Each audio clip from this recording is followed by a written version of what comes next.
ভাইয়া যেহেতু চলে যাবে আমার কাছে অনেক বেশি এক পর্যন্ত কি ভালো লাগলে দুনিয়ার সবচেয়ে মিষ্টি এবং মধুর সম্পর্ক হলো ভাই বোনের সম্পর্ক। যতই রাগ বা অভিমান হোক না কেন ভাই বোনের সম্পর্ক কখনো বিচ্ছিন্ন হয় না। আসলে সকালে ঘুম থেকে উঠে ভাইয়া চলে আসছে, আসলে ছোট ভাই আবার আজকেই চলে যাবে। ও দেশে আসছে 3 বছর হয়ে গেছে। আসলে ও দেশে আসবে বিয়ে করব ওয়েট করতেছিলাম আজকে 6টা বছর ধরে। যেহেতু আমার ছোট ভাই কলেজার ভাই এই জন্য আস্তে আস্তে প্রায় 3 মাস হয়ে গেছে।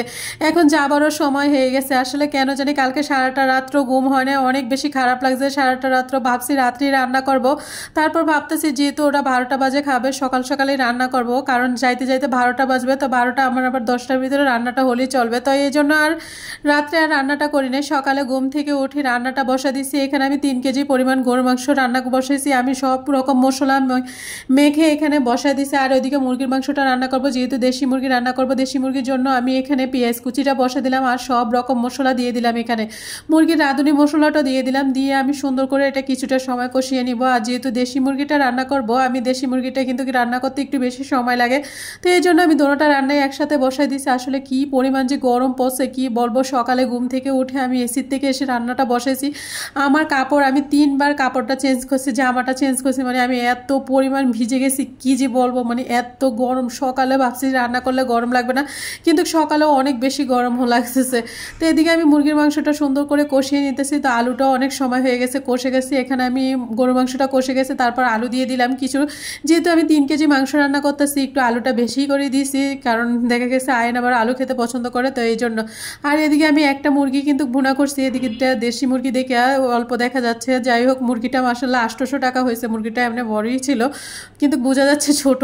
তো এদিকে আমি দুটোটা রান্না একসাথে বসে দিয়েছি। আসলে আজকে ভাবছি আরও অনেক কিছু রান্না করব ভাইয়ের জন্য। তো এদিকে আমি মুরগি আর গরু মাংস আর পোলাও রান্না করতে করতে গ্যাসটা চলে গেছে। পরবর্তীতে আমি আবার আস্তে আস্তে যে রান্নাগুলো করছি, কুকারে রান্না করছি, বাসায় সিলিন্ডার ছিল, সিলিন্ডারের গ্যাসও শেষ হয়ে গেছে। কয় না বিপদ আসলে সব দিক দিয়ে বিপদ আসে। তো এদিকে আমি একটু দুধও দিয়ে দিলাম মুরগির রোস্টের ভিতরে। দুধ দিয়ে আমি কাঁচামরিচ কয়েকটা দিয়ে দিলাম, কারণ মুরগির রোস্টটা হয়ে গেছে। তো এদিকে আমি মুরগির রোস্টটা উঠায় পোলাওটা বসাই দিব। আর গরু মাংসটা কষে গেছে, পরিমাণ মতো জল দিয়ে দিলাম। তো এদিকে মুরগির মাংসটা যেহেতু হয়ে গেছে, তো আমি আবার এটা বেড়ে নিতেছি, কারণ 2 ভাইয়া আসবে একসাথে। আমার অনেক বেশি ভালো লাগতেছে অনেকদিন পরে।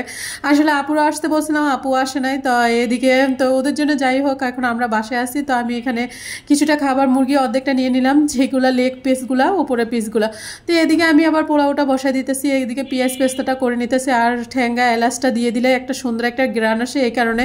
তো এদিকে আমি দিয়ে চালটা ভালো করে ভেজে নিব। আসলে ভাইয়া আসবে, বিয়ে করবে, ছোট্ট ভাইটা এখন বিয়ে করে ফেললো, দেশের বাইরে চলে যাচ্ছে। আসলে এত বেশি খারাপ লাগতেছে, রান্নাও করতেছি, এগুলো চিন্তা করতে করতে মানে অনেক সময় গেছে, কেন জানি অনেকটা খারাপ লাগতেছে ওর জন্য।